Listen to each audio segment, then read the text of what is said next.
स्वागत है आप लोग के अपने channel study with Rakesh sir पर। तो आज मैं आप लोग के लिए लेकर आया हूं कक्षा 10वीं हिंदी का बहुत ही एक महत्वपूर्ण टॉपिक निबंध।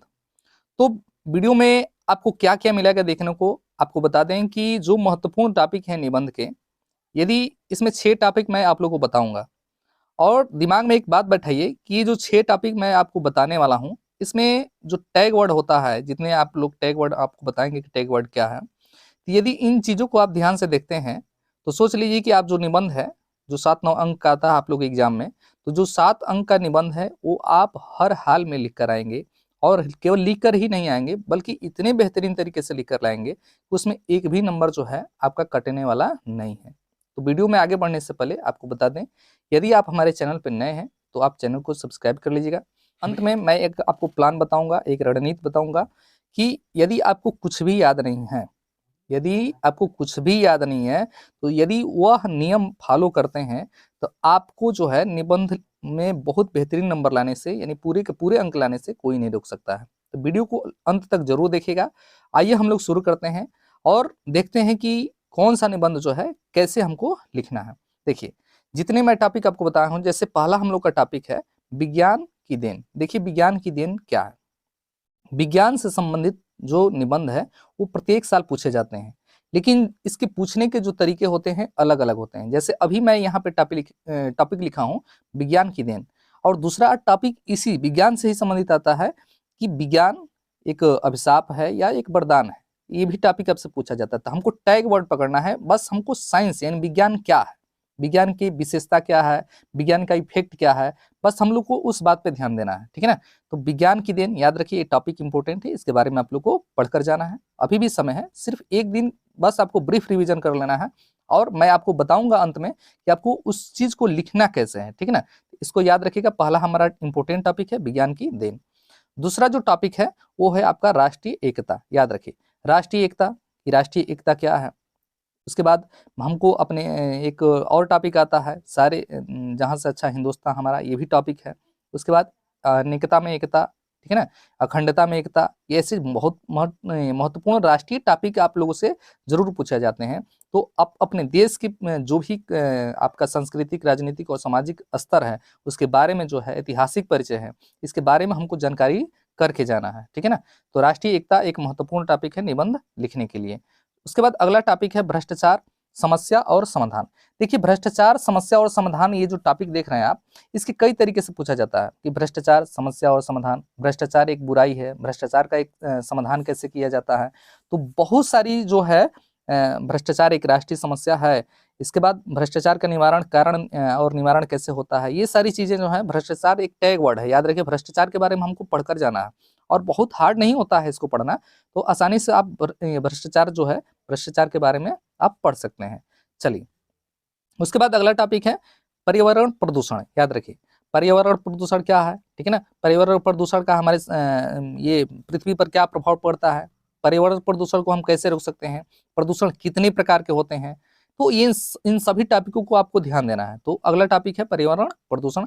उसके बाद नेक्स्ट है आप लोग का जनसंख्या विस्फोट, यानी जिसको हम लोग वृद्धि कहते हैं। यानी जनसंख्या विस्फोट क्या है, जनसंख्या वृद्धि क्यों हो रही है, इसका कारण क्या है, जनसंख्या विस्फोट का क्या प्रभाव पड़ता है, जनसंख्या विस्फोट के कारण हमारे यहाँ क्या क्या चीजें उत्पन्न हो रही है, कौन कौन सी समस्याएं उत्पन्न हो रही है, जनसंख्या विस्फोट को हम कैसे रोक सकते हैं। तो इन टॉपिकों पे आपको ध्यान देना है। देखिए, जब हेडिंग आपको हम अभी बता रहे हैं कि अंत में आपको हम बताएंगे कि आपको किन किन हेडिंगों पे ध्यान देना है, और जब तक आप पॉइंट नहीं बनाएंगे आपको नंबर निबंध में अच्छा नहीं मिल सकता है।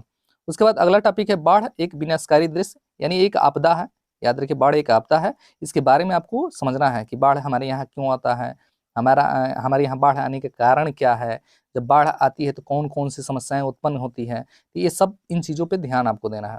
चलिए, अब हम लोग चलते हैं उन बिंदुओं पर चर्चा करने के लिए कि यदि कोई टॉपिक हम लोग को याद नहीं है तो हम कैसे जो है निबंध को लिख सकते हैं। जितने हम टॉपिक दे रहे हैं आपको, ये 6 टॉपिक, बस आपको ये 6 तैयार करके जाना है और एक ना एक टॉपिक आपके एग्जाम में आने वाला है, इतना दिमाग में बनाकर चलिए। तो चलिए चलते हैं।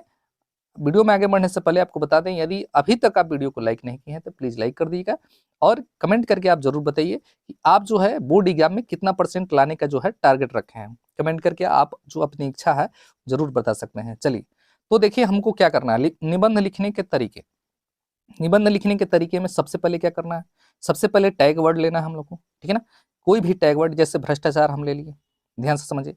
तो सबसे पहले तो हम लिखेंगे भ्रष्टाचार क्या है। आप लोग को मालूम है भ्रष्टाचार एक सामाजिक बुराई है। इसके बारे में जो है हमको कम से कम 5 से 7 लाइन हमको लिखना ही है। देखिए, लाइन लिखने का तरीका आपको बता रहे हैं। जैसे भ्रष्टाचार क्या है, उसमें कुछ शब्द होते हैं, जैसे इसलिए, परंतु, अतः, हम जानते हैं। ये ऐसे शब्द हैं जो एक लाइन को 10 लाइन में कन्वर्ट कर सकते हैं, यदि आपके पास शब्द ही नहीं है लिखने के लिए। लेकिन जो चीज हम बता रहे हैं, जो, किंतु, अर्थात, अतः, इसलिए, परंतु, ये ऐसे शब्द हैं जो भ्रष्टाचार टैग वर्ड पकड़ करके और आप 10 लाइन लिख सकते हैं, ठीक है ना। कि उसी आप एग्जामिनर को भी लगेगा क्योंकि कोई लाइन आपकी गलती होगी नहीं, एक सही लाइन याद है, उससे 10 लाइन बनाइए आप। तो याद रखिए, प्रस्तावना में हमको सबसे पहले उस तथ्य के बारे में लिखना है कि वो क्या है। उसके बाद उसके कारण हमको लिखना है, समझ में आ रहा, उसके कारण लिखना है। महत्व तो चूंकि वो टैग वर्ड है तो वहां पे होगा नहीं, भ्रष्टाचार में नहीं होगा, लेकिन अगर जे आएगा तो विज्ञान का महत्व क्या है, जैसे विज्ञान टैग वर्ड आएगा तो उसमें महत्व आपको बताना पड़ेगा कि महत्व क्या है, उसकी विशेषता क्या है। और उपसंहार में हमको निष्कर्ष लिखना है। तो यदि आप 2-2 लाइन 3-3 लाइन भी यदि याद रखते हैं तो सोच लीजिए इसको बना करके इधर और उधर अपने से, अभी हम जो शब्द बता रहे थे उसको जोड़ जोड़ करके और आप बहुत बेहतरीन तरीके से अपने निबंध को लिख सकते हैं, ठीक है ना। तो याद रखिए हमको क्या क्या करना है, अपने टॉपिक के हिसाब से प्रस्तावना लिखना है, उसके बाद उसके कारण लिखना है, महत्व लिखना है, विशेषता लिखना है। एक और टॉपिक याद रखिएगा, प्रभाव भी लिखा जाता है, याद रखिए, इफेक्ट, प्रभाव। तो ये एक टॉपिक है, और जितना आप हेडिंग बनाएंगे सोच लीजिए उतना ही आपको नंबर मिलेगा। लास्ट में उपसंहार जो निष्कर्ष है यह लिखना मत भूलिएगा। हमको नहीं याद है भाई, मान लीजिए हमको नहीं याद है, फिर भी यदि जो जितने हम टॉपिक ऊपर से लिखते हुए आ गए हैं तो उसका लिखा जाता है, अर्थात इसका निष्कर्ष यह है कि, बस। उसके बाद अपना लिखते जाइए, भ्रष्टाचार ये है, भ्रष्टाचार के कारण ये होता है, अतः भ्रष्टाचार से ये होता है, अतः भ्रष्टाचार का प्रभाव ये होता है, अतः भ्रष्टाचार, इसलिए भ्रष्टाचार का निवारण जो है ऐसे करना चाहिए। तो ये निष्कर्ष में आपको लिखना पड़ेगा, क्योंकि उपसंहार यदि नहीं लिखते हैं, अब ये टॉपिक जो आप हेडिंग बनाएंगे तो इस एग्जामिनर को लगेगा नहीं भाई ये लड़का पढ़ा है, क्योंकि पूरा जो है टॉपिक वाइज टॉपिक जो है उसको कवर किया है, ठीक है ना। तो इस वीडियो में इतना ही, और ही ऐसे ही वीडियो पाने के लिए और इम्पोर्टेंट वीडियो पाने के लिए आप हमारे चैनल के साथ जुड़ सकते हैं सब्सक्राइब करके इसको। यदि वीडियो आपको पसंद आता है तो लाइक जरूर करिएगा, कमेंट करके आप जरूर बताइए आप बोर्ड एग्जाम 2024 में कितना परसेंटेज अंक लाना चाहते हैं, ये कमेंट करके आप जरूर बताइएगा। मिलते हैं अगले वीडियो में, तब तक देखते रहिए आप लोग का अपना channel study with Rakesh sir. जय हिंद।